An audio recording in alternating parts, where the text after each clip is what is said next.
Hey, what is up? Welcome to this video. Welcome to IoT General. Today we are looking at a Python pstats model. So what is the Python pstats model?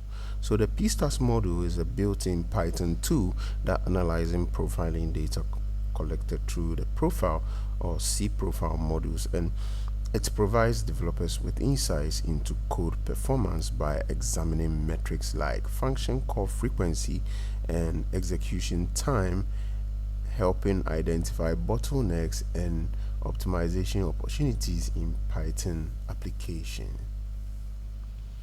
So what are the key features and usage of the pstats?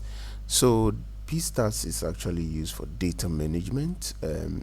You can load, merge and inspect multiple profiling files with methods like add method for comprehensive analysis across code runs. There is also a key feature and usage of pstats for reporting, which uses the print_stats method, which displays filtered statistical reports, helping focus on specific performance critical functions.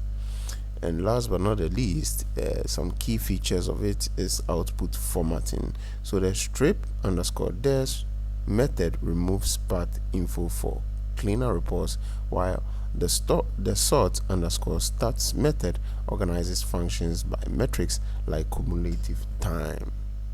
That's it for this video. If you don't understand anything, do well to ask it in the comment section. Bye for now.